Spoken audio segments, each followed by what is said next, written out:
Bakit ba ganyan ang buhay ng tao?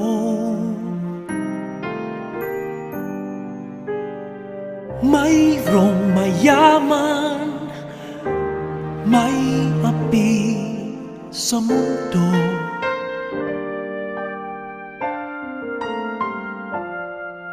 Kapalaran kung hanap